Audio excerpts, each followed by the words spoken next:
How's it going, everybody? Andrew Burns here from SoundtrackOnline.com, if that ever gets settled. And if nothing else, Wildfire Gaming is kind of a new thing for us. We're going to be talking about wrestling. I'm here with my good friend, Bret Fox. How's it going? Otherwise known as DJ McDaddy Fox. On YouTube, check me out. You might see him murking you on Destiny. If you see somebody clam slamming you, it's probably him. Yeah, that's me. Anyway, we're here to talk about Raw today, and we just finished the show. We're a little bit behind because we were on a little bit of a delay, but I think we caught up by the end. Yeah, I think so. And what an interesting turn of events. Things Yeah, happened. it's pretty Yeah, it was a good show, not just like the greatest show ever, because they got to make this thing 2 hours because this thing is way too long. But a lot of the stuff they had was good. The show started with all four of the guys in the ring. Mm-hmm. Interesting. They all went back and forth, whatever. If it was, I said at the time, I wrote in my notes, if I was awarding a champion based on this opening segment, Kevin Owens would easily win. Yeah, obviously. And what do you know? I guess WWE was thinking the same thing, or who knows? But all night, Kevin Owens seemed to be in a delightful mood. Oh yeah, it's very true. And now we know why. So the first match was Jericho versus Neville. Jericho had an interview before the show started, before the match. Hilarious as always. This man is a god. He is so funny. He puts on the greatest promos. You never know exactly what he's going to do, but you know it's going to be fantastic. Right now his gimmick is he has a scarf, and he has bad facial hair. Oh yeah. And he walks around like an inebriated... I don't freaking know. It reminds me of he walks around like he owns the place. It reminds me of Captain Jack Sparrow, the way he's got his he's got his arms and I don't know. But anyway, who knows what he said to Tom Phillips, didn't matter. And he had a good match with Neville. A lot of action, a lot of reversals. Neville did a move off the ropes that almost completely missed.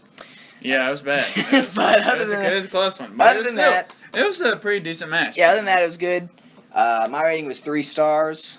Bret gave it 3.5.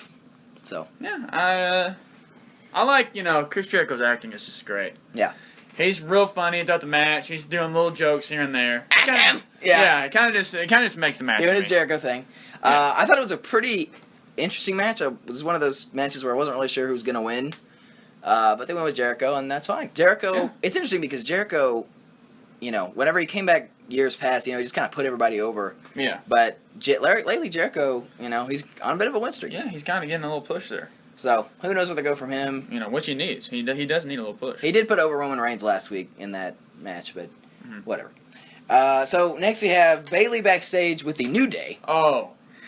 Amazing segment. She fit right in. She looked like she was having the time of her life. Well, first, actually, she hugged some random guy backstage. Then she ran to them. Which is funny, of course. Yes.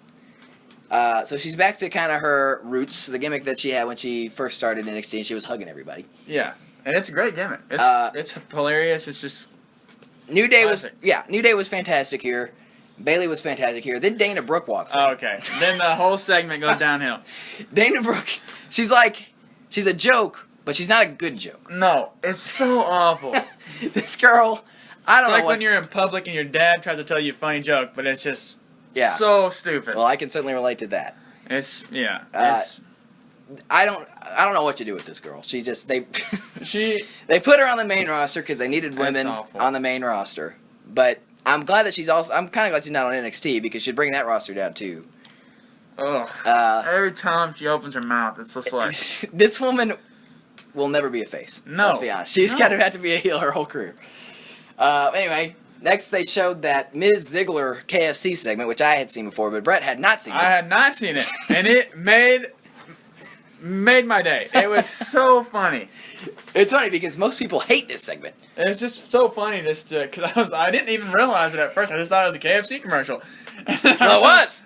Well, yeah, but I realized it was Dolph Ziggler, and I was like, oh my gosh! And then I realized the Miz was a chicken. Yeah, that's your Intercontinental Champion, ladies and gentlemen, a fucking chicken. But that may not be the case anymore. Yeah, but can cut a hell of a promo. Yeah, it's true. So we'll see. While we were watching Raw, I don't know, we fast forwarded through the commercials, but we did see they mentioned something about the Miz's promo, Pride Bomb or whatever you want to call it. So maybe they'll follow up with that on SmackDown. Honestly, they probably will because SmackDown, they don't have the best roster, to be honest, but they do make things important. A better show. But Yeah, they usually have better shows. They may not be able to top this Raw. To be honest. But they have been, we would both say, topping Raw regularly since the brand split. Anyway, side note, The Rock is rich as fuck because they said like what his earnings were. I don't care about that. But that is worth noting, I suppose. Next was the Nia Jax match. I get a thumbs down from Bret whenever she made her entrance. So. It was just I mean, once I saw she walked out there, I knew the match was not going to go anywhere. Jobber was hot. Yeah. Bret liked her. That was a great addition to the match. It's the only thing that kept me watching. Showed her get interviewed backstage. The interviewer, whoever she was asking her some bullshit questions. Yeah. She was like, how are you going to survive this match? Or what are you going to do? I don't know. She was just like completely writing her off, which I guess is kind of the gimmick. Yeah. But unfortunately, it gave this jobber the time to speak. She was clearly dumber than a sack of rocks. Yeah. Typical Texan. She's from Houston, so... And we can say that because we're from Texas, so... Yeah, very true. We know what it's like. She got a small Let's Go Jobber chant from the crowd, but obviously did the job to Nia Jax. She was almost killed by whatever Nia Jax did by her finishing move. It was kind of like a FU type thing. Not done well. Finisher. No. At all. Terrible landing. My rating was dud, 0 stars, but Bret gave it a half because you thought the girl was hot. Yeah, exactly. Okay, well, that's good. All right, next to follow up on the New Day segment, we had the Gallows and Anderson segment. Oh, Jesus. And the thing is, Gallows and Anderson, I mean, they're great. Yeah. I mean, I like them. They're decent. I mean, I'm not going to say they're, oh, man. But, you know, they're a decent tag team. But then Dana Brooks walks out. Well, if the segment was dying a death anyway. Yeah. They were talking about retirement homes or something. They moved on. They're not doctors anymore. They're not talking about... You missed this, but for the whole build-up to the match at the last pay-per-view, they had Big E's balls in a jar. Oh, my God. And they were doctors, and they were solving some testicular issues. I don't fucking know what they were doing with the balls. They just had them in a jar. Anyway, so now they moved on from that. Now they're in their retirement home because they beat up the Dudleys last week. Big whoop. They said they're going to retire the New Day from their championships. Well, I don't think that's going to happen. We'll what see. Are they on? Day 372 or Yeah, something? they have been the champs for a long time. Longer than even Brian Kendrick and Paul London. Which, if you watched back in 05, you know that is a long fucking time. All right. We came back from the commercial break to Jinder Mahal in the ring. Oh. Jinder Mahal had a match with Sami Zayn. This is what they could get for Sami Zayn to do in a 3-hour show. Yeah, it was just nice. I mean, we all know Sami Zayn's great. Yeah. Great wrestler, great overall. His speech, phenomenal. He can do it all. He can do it all. Jinder Mahal, I mean, There's no upside to this guy. It's like, you have, like, Hercules beside a sack of potatoes. Right. Like, there's no comparison. Like, I mean, Sami Zayn is great and all, but how are you supposed to have a good match with a sack of potatoes? Yeah. Jinder Mahal dominated most of the match. Yeah, which was ridiculous. He was kicking Sami Zayn's ass here. And then eventually Sami Zayn won out of nowhere. won with the hell of a kick. I don't know how he got him into that position, but eventually Sami Zayn won. Cole called it a gutsy win over Jinder Mahal. Yeah. This sucked. Yeah. Bret gave this 2.5 stars, which is very generous. Yeah, just because, I mean, Sami Zayn, I mean, he always comes, he always puts in the effort. Yeah. You know, he does what he can. I mean, against a sack of potatoes, right. He did the best he could. I gave this 0 stars. Yep. Okay, moving on. Okay, we come back to, we're going to have that 6-man match with the New Day and Gallows and Anderson and Bayley and Dana Brooke. Found out that Charlotte was going to be on commentary. I was not pleased at this news. No. Although she really didn't do anything wrong. It's just the announcers asked her so many stupid questions. But luckily we were able to mostly tune them out because we actually were enjoying this match. Yes, it was phenomenal. They showed a Sasha Banks interview before the match. Nothing to that, really. Yeah. Then Charlotte destroyed everything Banks said whenever they came back to the announce table. Waste of time. Yeah, absolutely waste of time. That's what they got to do in a 3-hour show. During her entrance, Bayley was given one of the New Day unicorn horns. Which was hilarious. And she held it up like it was a national treasure. She just sold it. She was honored to have this thing. It was great. That was a great entrance by the New Day and Bayley. It was a fantastic entrance. She was already super over, hugging little girls as she made her way to the crowd, or through the crowd. This is her second match on Raw. Yeah, and she is at the top. And then Gallows, Anderson, and Dana Brooke come out. Oh, Jesus. Bret and I literally laughed out loud. Yeah, it was absolutely sad. Dana Brooke was still wearing her nurse's outfit from the promo earlier. God. You know, Bayley's gimmick is that she's kind of awkward, you know. Compared to Dana Brooke, Bayley is the fucking homecoming queen. Okay. Yeah, I mean it's not even. Dana Brooks is so bad. This is ridiculous. Oh my, it's unreal. But the match was good. It was great. I love the match. Carl Anderson got destroyed at one point. There was just double team moves all over the place with Kofi Kingston and Big E, and then Bayley hit him with a drop kick too. Yeah, so that was great. Got that in. But oh man, it was an amazing match. Also, I noticed when Dana Brooke is in the ring and she's yelling, she sounds exactly like Vicky Guerrero. Yeah, the resemblance. That's very true. The resemblance is uncanny. Like, anyway, that's just I can't. It's unbelievable. But overall, it was a phenomenal match. Good match. I loved it. Yes. Crowd popped huge for Bayley when she made their hot tag in. Ooh, man. She won the match over Dana Brooke. Charlotte said, "I can only do so much for this girl." Yeah, which was the best thing she'd ever said. She's right about that.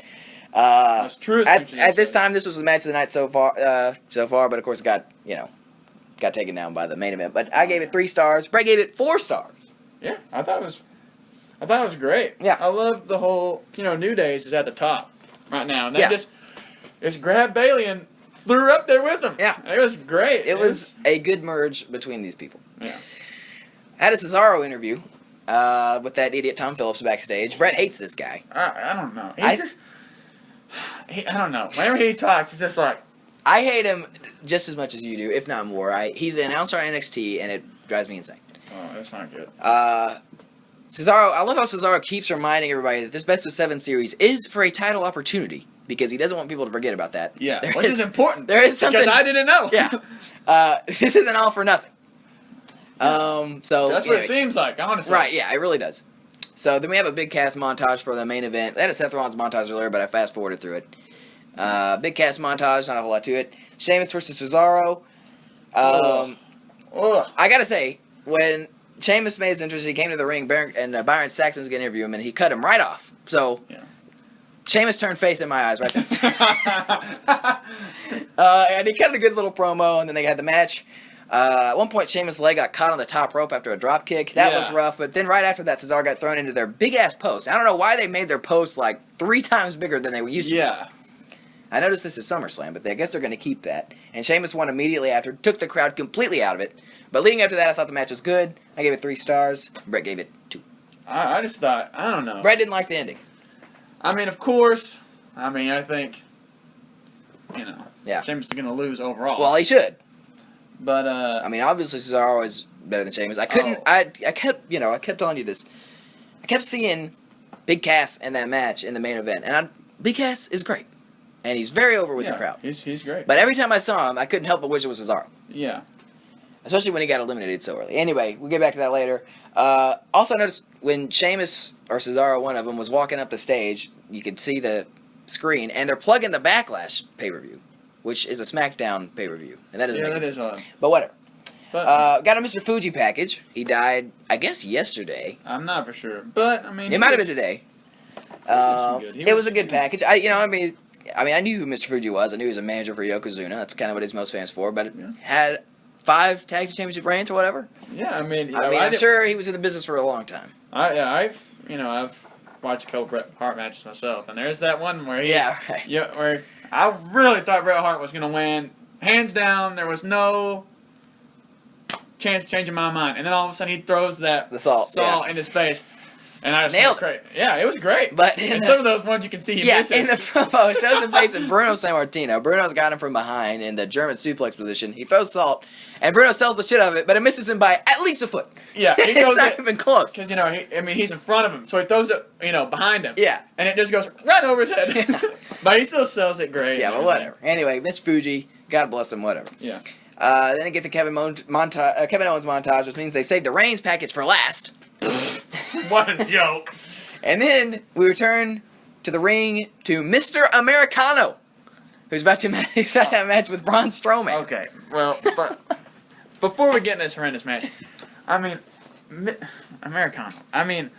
Not only is there squash matches left and right, they're thrown all over the place. We have them. Well, they got to fill 3 hours. Oh yeah, of course. But there's just there comes a point in time where when someone comes, whenever you've got someone and say, okay, who's doing like the squash match this week, right. And you say, oh, we got, American Kyle. I mean, there's got to be some thought process like, this is getting out of hand. Well, like whenever I even heard the name first, before I even saw him, I was like, oh, maybe there's like, there's not really a chance, but I had a little bit of hope. Okay. And then I saw his costume and I was like, what is going on? He looked like the blue blazer from when Owen Hart. I mean, it was so bad. Yeah. I mean, this guy looked ridiculous.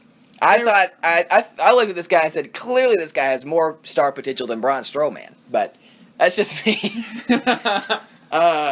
Obviously, Braun Strowman killed this guy, and I thought that he might actually kill this guy. It was dangerous move after dangerous move. Yeah. I would hate to face Braun Strowman. It is a ridiculous move. He won the match. I gave it a dud. Bret gave it -1.5. Well, yeah, it was just... I gave it a -1 at first. Right. Because, of course it's a squash match. But the way he was throwing him around, looked like he was like, I don't know, like I'm not trying to be a bitch or nothing. But man, it looked like he was like getting hurt. He's an unsafe worker. Yeah, it was very unsafe and it was just dangerous.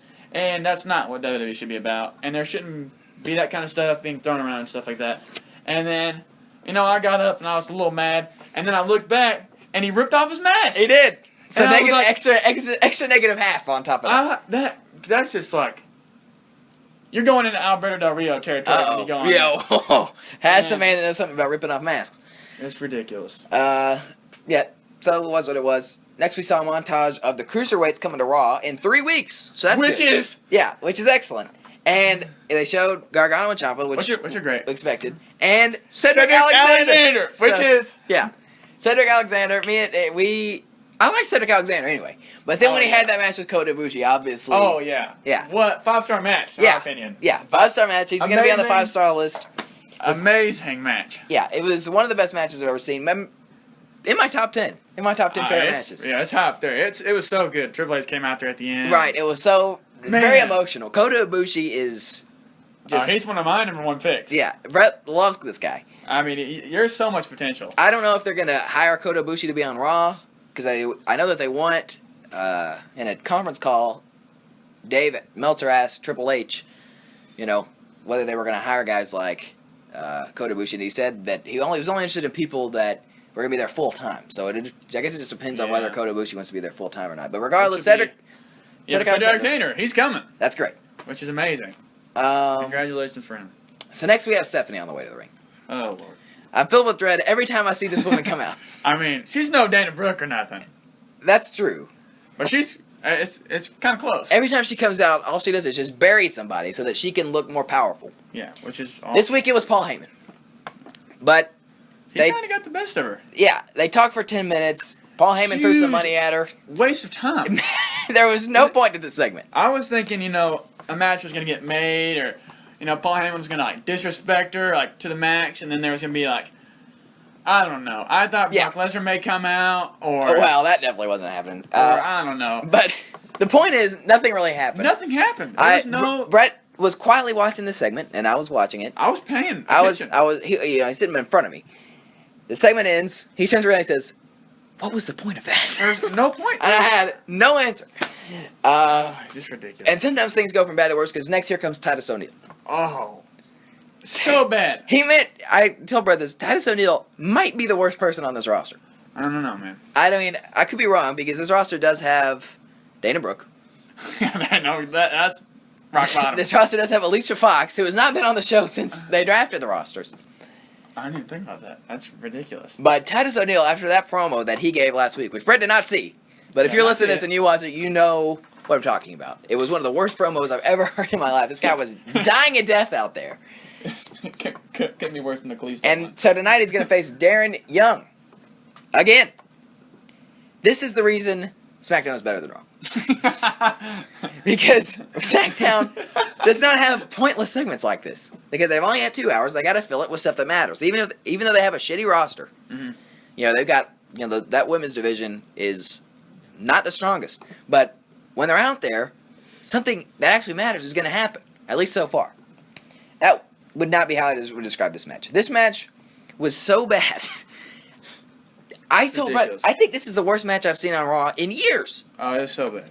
It was. I remember, and this might have not even been on Raw. There was a match, and it was when Total Divas was getting started, and they had the Total Divas versus everybody else who was a woman on the roster. That match was probably worse than this. But I think that was the last match that was as bad as this match that we saw. It was... These guys are so bad that they are literally breaking cameras. Darren Young got thrown over the ring, and he destroyed one of the cameraman's cameras, which was a massive shame if that happened during this match, of all matches. Yeah. They should have to pay that guy. Yeah, that's... I don't know what agent cleared this match. I gave this -1, and Bret gave it a very generous 1 star. Yeah, and I'll tell you what. Okay. Well, I mean, Bob Backlund, he is one hell of a character. That's true. And at the end there, he kind of came in like the whole acting like Rocky Balboa, jumping up and down. After Darren Young rolled up Titus O'Neil and won. Yeah, which was not impressive at all. It was a terrible roll-up. Yeah, it really was. It took 10 years, it felt like. It took a long time. And Titus O'Neil, it was awful. But Bob Backlund came in there and he was cheering, yelling. It was, I don't know, it was kind of good. It was all right. And then, I thought about that and I was like, well, that's definitely one, at least from that perspective. But then I realized, it was, the match, at the high point of the match, whenever that camera got broken, and I was like, oh man, it's like, a camera got broken. They kept re-showing that replay, because that's all they had. The only thing that Other than that, you had Titus O'Neil putting Darren Young in a chin lock with his leg on him for some reason. I don't know what the hell was up with that. I don't know what agent cleared this match. I feel like I deserve to give the cameraman a little bit. Well, there you go. Cameraman 1 star for you, pal. Yeah, there you go, man. Now we have Mick Foley and Stephanie backstage. Stephanie's calling this Universal Championship match we're going to see in the main event the first Universal Championship match. Yeah. Huge. I don't even know. Not true. It's not true. I know. False statement. Right when they said that, I looked at Andrew and I was like, that's not true. Yeah. I was like, what the hell's going on here? Absolute fallacy spoken here by Stephanie McMahon. I don't know if they're trying to bury the last match. Yeah, I don't know what they're doing.